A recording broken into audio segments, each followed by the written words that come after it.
Hello student, स्वागत है आपका आईसीटी वर्चुअल क्लासेस में। मैं हूं कविता, आपकी बायो टीचर। उम्मीद करती हूं आप सभी अच्छे होंगे और स्वस्थ होंगे। तो क्लास हम बात कर रहे हैं यहाँ पर अपने चैप्टर के बारे में, जिसका नाम है इवोल्यूशन।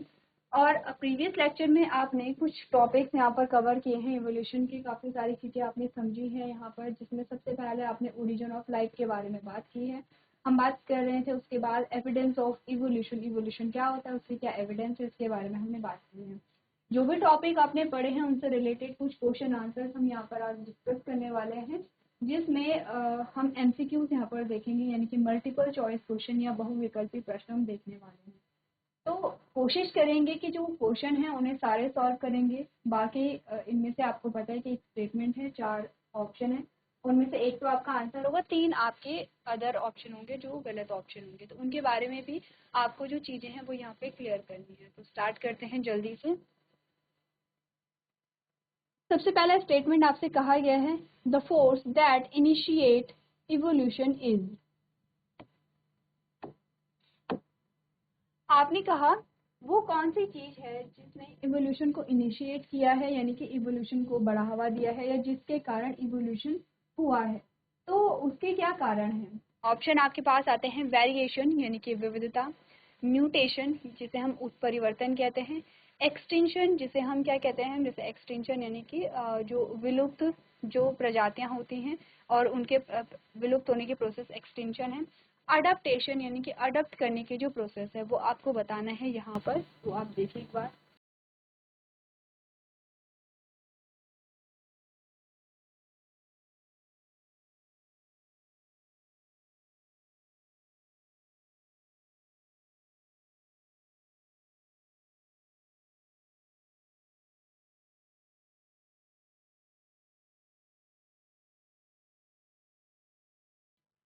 एक्सटेंशन और अडेप्टेशन आप समझते हैं, ठीक है।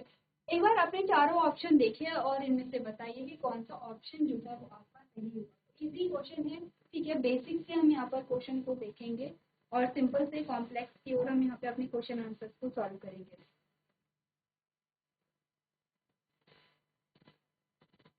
तो चलिए, अगर हम बात करें यहाँ पर कि इवोल्यूशन का जो कारण है वो इनमें से क्या होगा, तो देखिए इवोल्यूशन क्या है। हमने कहा कोई भी जो चेंज है यहाँ पर बॉडी में, जिसकी वजह से नए जो कैरेक्टर, नए ऑर्गन और नई जो हैबिट है वो इवॉल्व हो रही है, उन्हें हम इवोल्यूशन का नाम देते हैं। इवोल्यूशन कैसे हुआ होगा, अगर हम देखें म्यूटेशन। म्यूटेशन का मतलब होता है कि जो जेनेटिक आपका मटेरियल है उसमें किसी भी प्रकार का जो परिवर्तन होता है उसे हम म्यूटेशन कहते हैं। तो ऐसा ज़रूरी नहीं कि हमेशा म्यूटेशन ही इवोल्यूशन का कारण हो, क्योंकि म्यूटेशन अगर होता है तो सडन चेंजेस होंगे, यानी कि म्यूटेशन स्लो प्रोसेस है, लेकिन जैसे ही म्यूटेशन हुआ वैसे ही आपको नए कैरेक्टर देखने को मिलेंगे। इवोल्यूशन एक्चुअली में एक स्लो प्रोसेस है, विद द टाइम यहाँ पर होती है। तो ऐसा नहीं है कि हमेशा म्यूटेशन ही हुआ है और तब जाकर के आपने इवोल्यूशन को देखा है। तो म्यूटेशन हमारा सही आंसर यहाँ पे नहीं होगा। ऑप्शन नंबर 3 पे जाएंगे, एक्सटेंशन। आपने कहा विलुप्त होना, हम इवोल्यूशन की बात कर रहे हैं और यहाँ पर ये क्या बात कर रहा है, यहाँ पे किसी भी प्रजाति, किसी भी स्पीसीज के नष्ट होने की बात यहाँ पर हो रही है। तो आपने कहा एक्सटेंशन, तो आपका ऑप्शन नहीं होगा किसी भी रूप में। म्यूटेशन को हमने हटा दिया है। अब आपके पास आते हैं 2 ऑप्शन, वेरिएशन और अडप्टेशन। वेरिएशन हम समझते हैं कि जो वैरायटी होती है, जैसे कि हमने कहा कि जैसे हमने बात की थी जब फॉसिल्स के बारे में, तो हमने कहा था ये है अर्थ। अब अर्थ में आपने कहा कोई जीव रहे होंगे, फिर उनके ऊपर मिट्टी की परत चढ़ी, फिर कुछ और जीव हमें मिले हैं, फिर उनके ऊपर मिट्टी की परत चढ़ी, फिर हमें कुछ और जीव मिले हैं, फिर यहाँ पे मिट्टी की परत चढ़ी। तो जैसे जैसे टाइम बीत रहा है वैसे वैसे आपने कहा नए प्रकार के जो जीव हैं वो इवॉल्व कर रहे हैं, ठीक है। और वो इवॉल्व कर रहे हैं और यहाँ पे क्या हो रहा है, उनके जो फॉसिल्स है वो हमें मिल रहे हैं, ठीक है। उनके फॉसिल्स हमें यहाँ पर मिल रहे हैं। तो हमने कहा कि आपको अगर हम देखें सेम स्पीशीज हो सकता है, ये भी सेम स्पीशीज है और ये भी सेम स्पीशीज है, लेकिन नंबर 1 और नंबर 2 में, नंबर 1 नंबर 2 सेम स्पीशीज ही क्या है, ऑर्गेनिज्म है, लेकिन इनमें वेरिएशन देखने को मिल रही है किसी न किसी रूप में। इनमें स्ट्रक्चर देखा जाए तो इनमें किसी न किसी रूप से ये एक दूसरे से अलग है। सेम स्पीशीज क्या है, लेकिन क्या इनमें क्या हो पा रही है, क्या देख पा रहे हैं हम, वेरिएशन देख पा रहे हैं। तो अपनी का विविधता यानी कि सेम स्पीशीज या सेम प्रजाति के जो जीव हैं जो अलग अलग टाइम पे अलग अलग प्रकार के थे, तो उन्हीं को हम क्या कहते हैं, वेरिएशन कहते हैं। अडेप्टेशन की अगर बात करें, लास्ट ऑप्शन हमारा आता है, हमने कहा कि आपने कहा कि वातावरण के अनुसार, ठीक है, अपने आप को क्या करना, अडेप्ट करना, अपने आप को उन्हीं परिस्थितियों के अनुसार ढालना, जैसी परिस्थितियां उनके अनुसार खुद को ढालना क्या कहलाता है, अडेप्टेशन कहलाता है। तो क्या हमारा आंसर होगा, इवोल्यूशन किसकी वजह से होता है, अडेप्टेशन की वजह से या वेरिएशन की वजह से? तो आप कहेंगे अडेप्टेशन की वजह से। मैक्सिमम जो बच्चों का आंसर होगा वो होगा अडेप्टेशन की वजह से। क्यों? क्योंकि हमने कहा था कि सेम स्पीशीज को जो जीव है जब वो माइग्रेट करते हैं तो अकॉर्डिंग टू प्लेस, जगह के अकॉर्डिंग वो क्या कर लेते हैं, यहाँ पे खुद को अडॉप्ट कर लेते हैं, और धीरे धीरे जहाँ पर उनके एंसेस्टर थे, अपने एंसेस्टर से वो क्या दिखने लगते हैं, भिन्न होने लगते हैं, भिन्न दिखने लगते हैं। तो हम कहेंगे कि ये एक इवोल्यूशन है, और हम ये कहेंगे कि अडेप्टेशन की वजह से हुआ इवोल्यूशन है। लेकिन हमने कहा अडेप्टेशन आंसर नहीं हुआ, क्योंकि अडेप्टेशन की वजह से क्या हम देखते हैं, वेरिएशन देखते हैं। सबसे पहले अडेप्टेशन की वजह से आएगा वेरिएशन, और जब वेरिएशन आपको मिलेगी तभी आपको इवोल्यूशन यहाँ पर मिलेगा। तो एक्चुअली में आपका आंसर जो सही होगा वो होगा यहाँ पे ऑप्शन नंबर, यहाँ पर आपका क्या होगा, सही आंसर होगा। तो चलिए अपने आंसर को आप अपनी कॉपी में नोट कर लीजिए।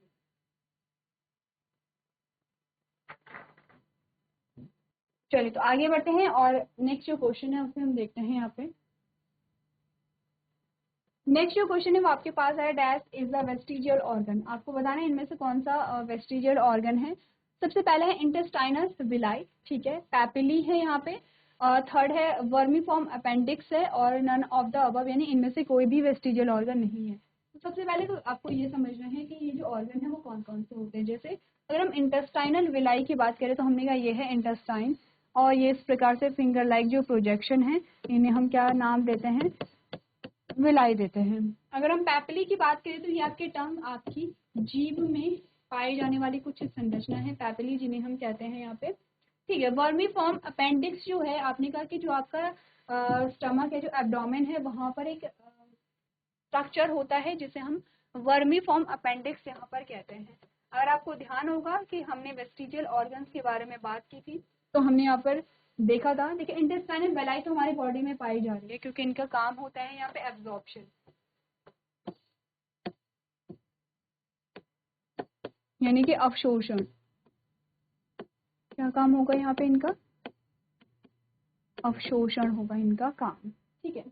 अवशोषण यहाँ पे काम होता है इंटेस्टाइनल वेलाई का। पैपिली में बहुत सारी क्या होते हैं, आपने कहा टेस्ट बर्ड पाई जाती हैं यहाँ पे। वर्मी नन ऑफ द अबव में से सबसे पहले हमें वर्मीफॉर्म अपेंडिक्स को देखना चाहिए। तो हमने यहाँ पर वर्मीफॉर्म अपेंडिक्स के बारे में बात की थी जब हम वेस्टिजियल ऑर्गन्स को यहाँ पे पढ़ रहे थे। तो आपको ऑप्शन कौन सा आएगा, थर्ड यहाँ पे सही ऑप्शन आएगा, ठीक है। इजी क्वेश्चन है अभी तक, ठीक है। चलिए नेक्स्ट है, the earliest geological time period among the following is. आपको क्या बताना है यहाँ पे, द अर्लीस्ट जियोलॉजिकल टाइम, आपको सबसे अर्लीस्ट टाइम बताना है। जैसे हमने वहाँ पर एक टेबल देखी थी जिसमें आपने बात की थी यहाँ पे एरा, जैसे हमने कहा था अर्थ की जो लाइफ होती है वैसे हम एरा और पीरियड में उसे डिवाइड करते हैं। एरा जैसे साल होता है, पीरियड जैसे मंथ होते हैं, तो वैसे हमने एरा में बहुत सारे आपने वहाँ पे पीरियड्स यहाँ पे देखे हैं। आपने कहा earliest geological time period among the following, इनमें से आपको बताना है कि कौन सा क्या है अर्लीस्ट जियोलॉजिकल टाइम पीरियड होगा।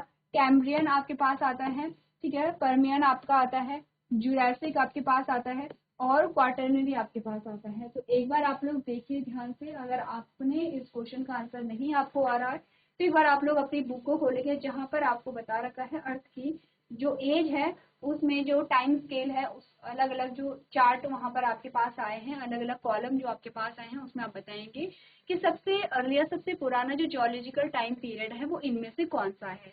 क्लियर है?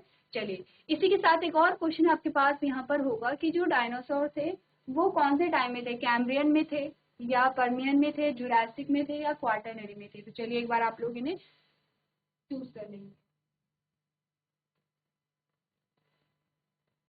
चलिए तो यहाँ पर इसके अकॉर्डिंग हमने ये नहीं कहा है कि निम्नलिखित में से जो अर्लीस्ट जियोलॉजिकल टाइम पीरियड होगा उसे हम क्या कहेंगे, कैम्ब्रियन कहेंगे, ठीक है।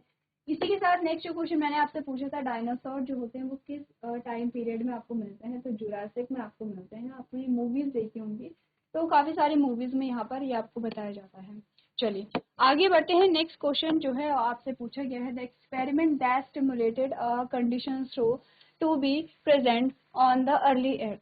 आपने कहा कि यहाँ पर the experiment that simulated conditions, यानी कि वो एक्सपेरिमेंट बताइए जिसने बताया है कि जो अर्ली अर्थ का जो टाइम था वहाँ पर जो कंडीशन थी वो कैसी थी। तो वो कौन सा एक्सपेरिमेंट था? आपने कहा हार्शे चेस एक्सपेरिमेंट था, या फिर आपने कहा जूजर मार्टिन एक्सपेरिमेंट था, मिलर यूरे एक्सपेरिमेंट था, या शेरॉन एक्सपेरिमेंट था। ठीक है, तो आपको ये बताना है कि निम्नलिखित में से कौन सा एक्सपेरिमेंट था जिसमें जो बताता है कि अर्ली अर्थ में कैसी कंडीशन थी। अब अर्ली अर्थ की कंडीशन के बारे में अगर बात आई तो सबसे पहले तो आपको यही पता होना चाहिए कि अर्ली अर्थ में कैसी कंडीशन थी। क्या आपको बताया जा रहा है? सबसे पहले तो हमने कहा वहां पर क्या था, हाई टेम्परेचर था।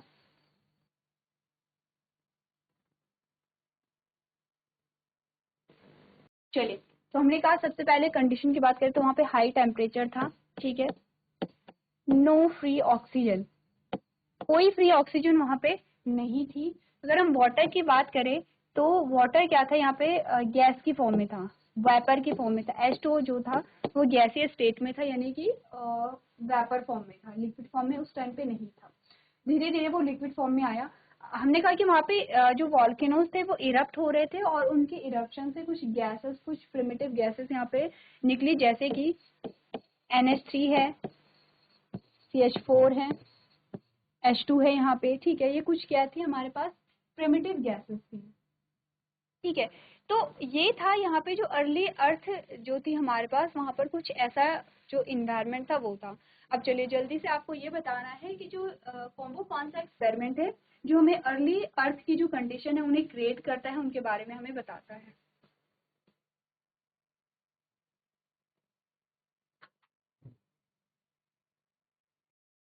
चलिए, तो इजी है। सबसे पहले तो हम ये बात करते हैं, अगर हम थ्योरी की बात करें तो आपने यहाँ पे बात की थी ओपेरन हेल्डन थ्योरी के बारे में, जिससे आप थ्योरी ऑफ एबायोजेनेसिस भी कहते हैं, ये केमिकल इवोल्यूशन भी हम इसे कहते हैं। ठीक है, ओपेरन हेल्डन की जो थ्योरी थी,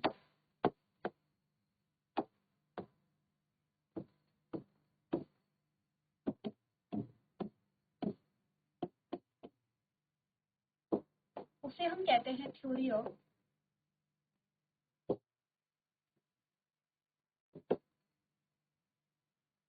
एबायोजेनेसिस, या इसी को हम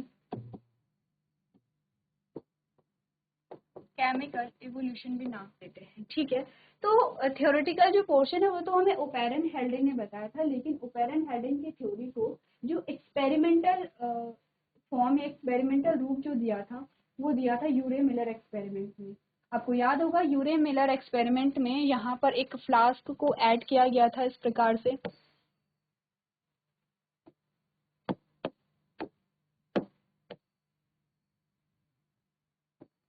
इस प्रकार से यहाँ पे फ्लास्क को ऐड किया गया था। चलिए मैं ये इरेज करती हूँ ताकि आपको थोड़ा सा सेटअप ध्यान आए कि सेटअप में क्या क्या चीजें थी। ठीक है, ये एक फ्लास्क है। ठीक है, यहाँ पर लगा रखा है कंडेंसर। इस फ्लास्क में आपने कहा कुछ गैसेस हैं, जैसे कि H2, जैसे कि NH3, जैसे कि CH4। बाहर से इसमें दो जो इलेक्ट्रोड हैं उन्हें क्रिएट किया गया है, जो स्पार्क यहाँ पे क्रिएट करेंगे। हाई टेम्परेचर यहाँ पर होगा। स्पार्किंग से आपने कहा क्या होगा, यहाँ पे जैसे उस टाइम पे प्रिमिटिव अर्थ के टाइम पे लाइटिंग हो रही थी वैसे स्पार्किंग होगी। अब यहाँ पर इस प्रकार से ये बनाया जाएगा, ये कुछ कलेक्टिंग ट्यूब होगी। अगेन यहाँ पर एक फ्लास्क होगा, ठीक है, जिसमें पानी है। ठीक है,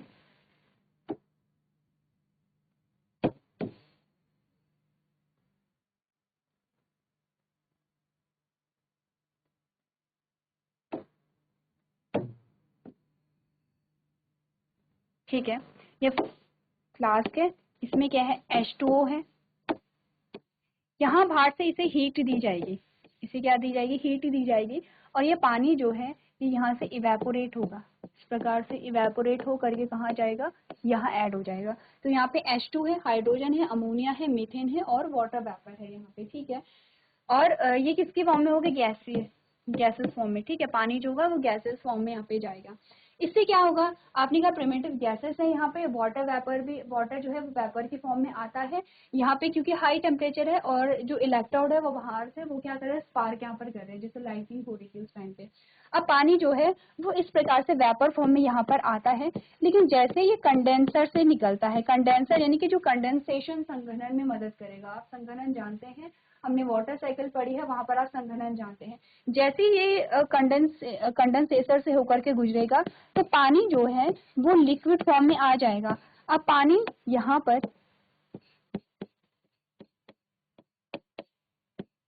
पानी जो है वो लिक्विड फॉर्म में आ जाएगा। ये पानी यहाँ फिर से जाएगा और यहाँ से ये साइकिल चलती रहेगी। जैसे कि पृथ्वी पे बारिश हो रही थी, पृथ्वी पे क्योंकि हाई टेम्परेचर था तो वहां से पानी जो है वो वेपर की फॉर्म में क्या हो रहा था, वेपर की फॉर्म में उड़ रहा था, फिर से बारिश आ रही थी। तो एक पूरा सेटअप यहाँ पे लगा रखा है। अब यहाँ पर है जो कलेक्टर, कलेक्टर का मतलब होता है कि यहाँ से कुछ सैंपल को जब निकाला गया, यहाँ से कुछ सैंपल पानी का निकाला गया और जब इसे टेस्ट किया गया तो पाया गया कि इसमें क्या थे, अमाइनो एसिड थे, अमाइनो एसिड थे, ठीक है। तो यहाँ पर ये है यूरे मिलर एक्सपेरिमेंट जो हमें बताता है ओपेरन हेल्डिन थ्योरी को। तो आपने कहा experiment that simulated conditions throw to be present on the early earth. तो वो कौन सा एक्सपेरिमेंट था, मिलर यूरे या यूरे मिलर एक्सपेरिमेंट यहाँ पर था। तो इसी प्रकार से आपका जो ऑप्शन नंबर सी है यहाँ पे वो करेक्ट आंसर आता है। क्लियर है? नेक्स्ट क्वेश्चन देख लीजिए। आपने कहा एग्जाम्पल ऑफ होमोलोगस ऑर्गन, बहुत इजी क्वेश्चन है, ठीक है, और ये क्वेश्चन आपके लिए होमवर्क में होगा कि होमोलोगस जो ऑर्गन है वो कौन सा। आपने कहा arm of human, wings of bird, wings of an insect, wings of a bird, leg of a dog and leg of a spider and none of the above. एक बार आप लोग इस क्वेश्चन को घर से देख करके लेके आएंगे। तो आज के सेशन में हम इतना ही करेंगे। अभी तक क्लास में बने रहने के लिए आपका धन्यवाद।